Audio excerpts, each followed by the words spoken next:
Hello, I'm Hugh Coakley from the Guildford Dragon News. We all know we're in the middle of extraordinary times. With the rest of the world, the UK is suffering from the coronavirus pandemic.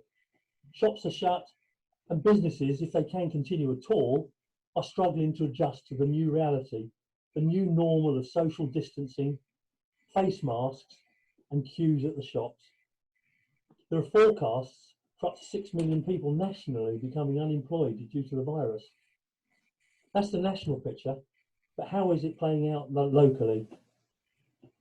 How badly is Guildford affected? And what, if anything, can we do about it?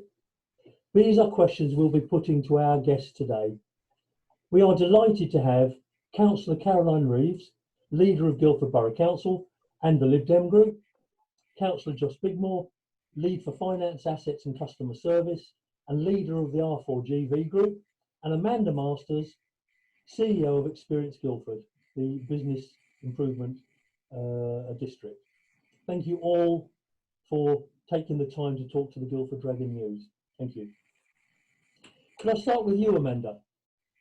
Okay, Amanda, you have over 500 levy-paying members of Experience Guildford, businesses, shops, cafes, and so on. What are your members telling you about how they're affected? Hugh, it's a bit of a mixed bag, if I'm honest with you. Obviously, this is not an ideal situation for anybody or any business at the moment. There are those that are despairing, but there are those that are adapting really quickly because they're able to, and they've been quite nimble, fleet of foot, changing their business models so that they can operate on a much reduced level, but still being out there delivering to customers or providing for customers where they possibly can in a safe way. I've been quite pleased and thrilled to see how businesses are adapting and taking this challenge on. I think originally it was very difficult for all because it was crisis and it was a shock.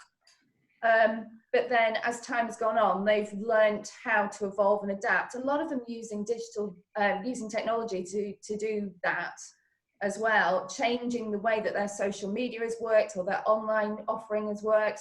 So I think we've gone from utter despair on the most part to hope at this point, hope and proactivity, which is really, really good to see in a town centre, particularly Guildford. Have you been able to put any figures on the scale of the impact on local businesses, shops and so on? It's a tricky one. I mean, we helped with the council's billing department getting the grants out to our levy payers who are eligible for it. So we helped push that, and that's helped to a degree. But we believe, and I've joined a national lobby on this. It's called Raise the Bar, or it's a hashtag Raise the Bar, because we believe that the threshold of 51,000 isn't high enough. Yeah. And there are a lot of businesses. Actually, we're pushing, this is the bid industry generally, retail bodies, leisure bodies, hospitality bodies. Letter went to Rishi Sunak this morning on it, which we've all co-signed, saying raise that bar to 150, because between that threshold currently of 51,000 and the proposed 150,000, Experience Guildford knows of at least 184 businesses who are missing out on financial support. But you haven't any figures on the scale of the impact, businesses closing and so on? No. I mean, we've heard of people on the edge and people that need that extra support, financial support, but the actual closure impact we've yet to see. Okay, Caroline, the extent of the damage to the national and local economies, I think, is still sinking in. Really, I suppose, much as Amanda has said. What are your thoughts on how businesses are viewing the crisis, and how do you think they're coping? Well, I think, as Amanda has said, it's quite difficult to know exactly at the moment because people are still working their way through a new situation that no one has ever encountered before. And although there has been help from government, it did take time to establish exactly what the guidelines were, and there's been toing and froing between us and the government and the county and our MP, because there were some issues that people felt hadn't really been addressed, and things have changed. There have been updates regularly. We're in a situation, obviously, where at the moment it's perhaps a little too soon to know what's going to happen, but we already had a very well-formed support for businesses, and that was partly because of Brexit. So we'd already established ways of contacting businesses because they were concerned what the outcome and impact of Brexit will be. So ironically, we do have a very sound system in place that's led by Chris Birchall and Chris Stanton. And so we have various business forums. Our website already has lots of links for different sorts of businesses to get support. And so that's been updated so that people can find where they can go to get help. And we, going forward, would want to have more events where we can talk to businesses, more meetings where we can do briefings and that sort of thing. There's going to be very different things that we have to worry about. Mental health issues are going to be of great concern for businesses and for residents, and we're going to have to look at how we address all of these things. So it's going to be a very different way of working, I think, because some people will have got used to working at home. Yeah. Some people won't like it, but we're going to have to seriously think about how many people can work from home. It will mean that a lot of businesses may want to review the amount of office space they need. Yeah. They're pushed to work successfully. Yeah. You know, sorts of things will change because of this. The high street looks like it could be completely changed from what we know it. Devlin's, Kath Kitson, Laura Ashley in administration, major change, not paying rent, a recession in the offing if it isn't already here. There are estimates which say that it could be up to 50% of shops could shut. What are the range of outcomes for the town centre that you envisage that GBC are planning for? A lot of it will depend on when the people who own the shops realise that they've got to reduce the rents and so on. I mean, that was something that we were very conscious of before, because the retail market had started to collapse before all of this. Yeah. And certainly won't have helped. Strangely, a number of people seem to think that the council owns all the shops in the high street, and people say to me, well, when are you going to put the rents down? Well, actually, we don't. It might be more helpful if we did, because we're now waiting for other people to make those decisions, but they will have to make them. And I think working with Amanda, we can work towards having a very different high street. And that's be a very important part of how we work out how to come out of this. So it won't all be retail, but it's going to take a very long time, Hugh, because it's not just the businesses, it's people adjusting to the fact that actually they might be able to go out and go for a meal or have a coffee, and people have been very good at not doing that. I have to say, I miss having my cup of coffee and a cake every now and then. You know, it's everything has changed so much. It's very difficult to know. We're obviously starting to have those conversations about how we can move forward, but at the moment we're talking about a lot of unknowns. Yeah. As they say, you don't know what you don't know till you don't know it. So it's very difficult. Joss, what are your thoughts? What likely outcomes do you envisage that you're planning for? I think it's very difficult at the moment, because we obviously can all guess at what it's going to look like, but until we know the constraints of the problem we're trying to solve, and that will be hopefully outlined in a bit more detail next weekend by the government about when they start to release some of the restrictions. But until we know how these things are going to be released, it's very difficult to then work out a response for how we can encourage people back into the high street. Because I think one of the biggest things we need to do, Hugh, is to make people feel safe. Because unless they feel safe, they're not going to come in and relax in the high street and spend money.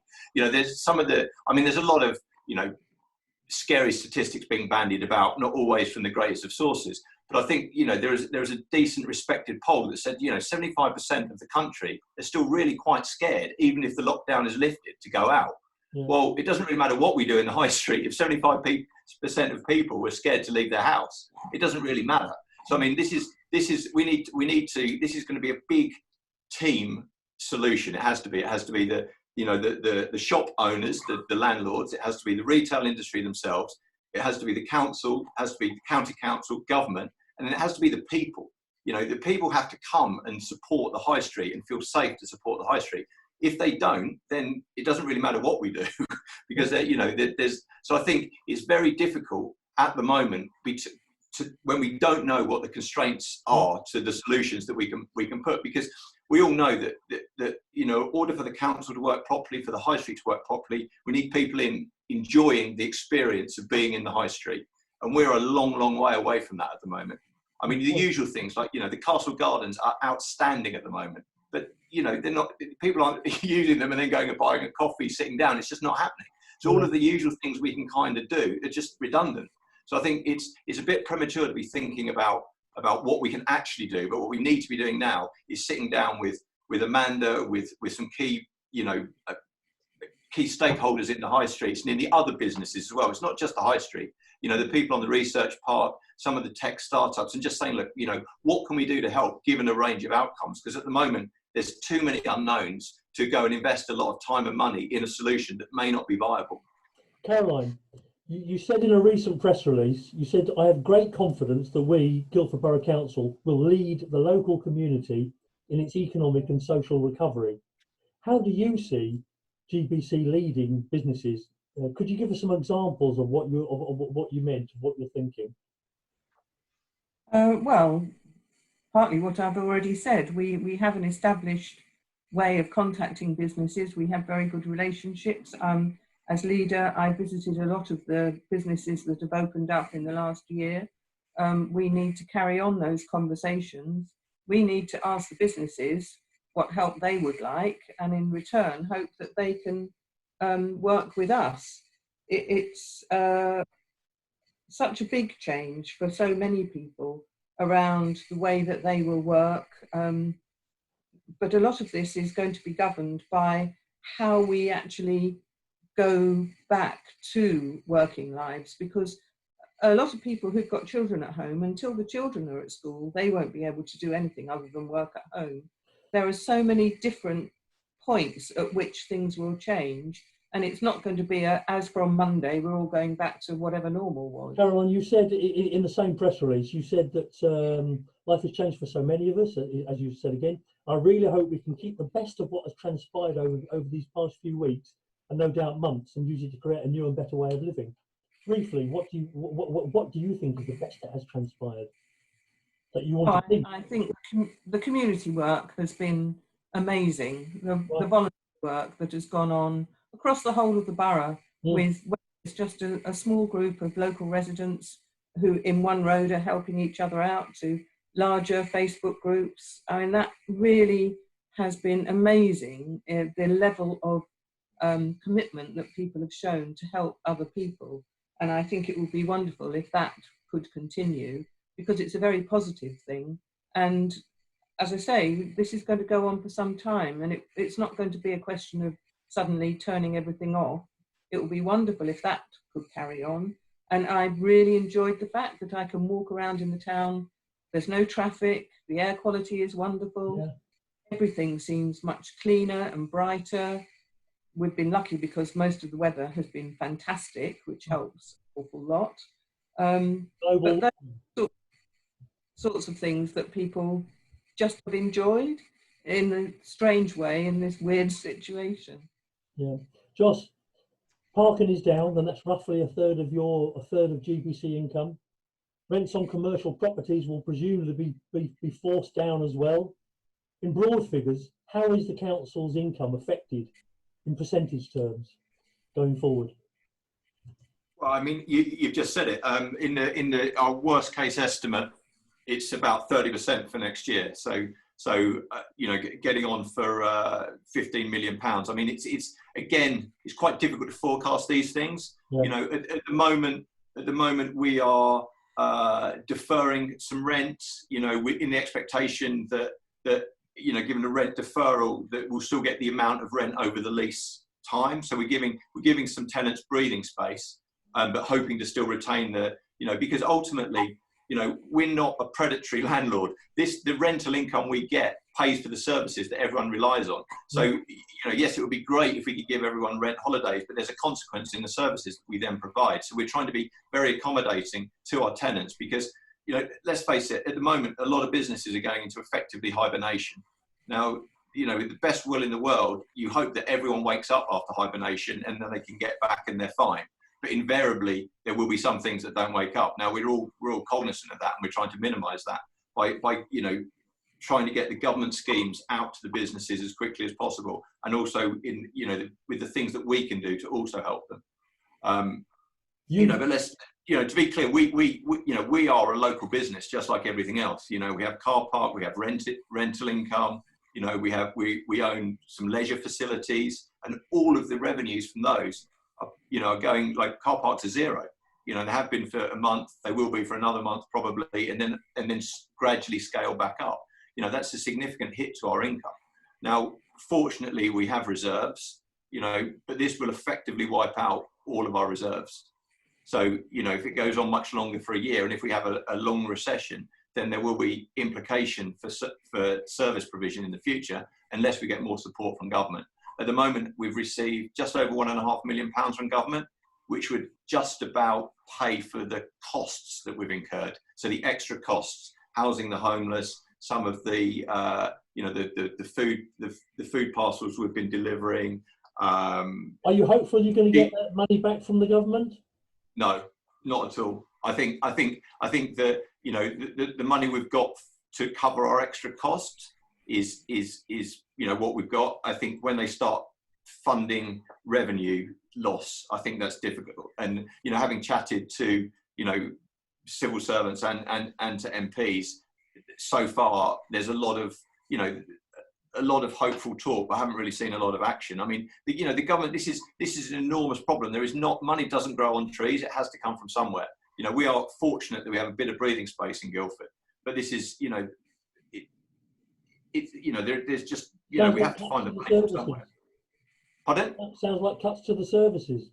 Well, not yet, Hugh. Not yet. I mean, it's one of those things that will be the last possible resort. So, we're already going through kind of the future Guildford corporate restructure to give us a bit of space, because we've already always facing budget pressure. So we're hopefully always a step ahead of the game. We've had reserves, and obviously a time like this is why you have reserves. Yeah. So, I'm not in the doom and gloom camp. I think that one of the great things about UK business is that it's very nimble. As Amanda said in her opening comments, business is nimble, and the framework that business operates is pretty liberal in this country. So the businesses, animal spirits, if they're not killed completely, the business will recover. We just need to not get in the way a lot of times. Amanda, what do your members want from the council?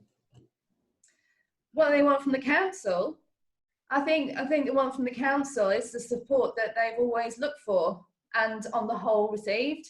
And I think it's about communication and about knowing how businesses can be helped, but also from the council's point of view, how they can help them within the restrictions that they have to work within. So it's always a very difficult situation for both sides, I think.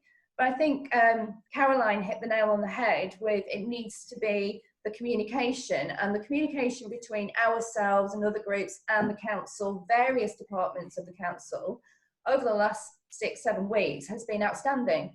The flow of information coming in all directions has been really, really strong. And I think that needs to carry on post this. I'll tell you, just going back to something Joss said as well, when this all started, one of my levy payers rang me and said, Amanda, will Guildford ever be back again? And I said, well, yes, it will, but it will never, ever, ever look the way it did 2-3 months ago. That's not going to happen. And you mentioned some retailers there that are unfortunately have fallen off and what have you. We've got to look at the retail landscape as it was before. Now, this death of the high street has been talked about for at least 10 years, since the advent of online shopping. So in the last decade, the high street is dying. It hasn't after a decade, and it won't after this either. It will just be different.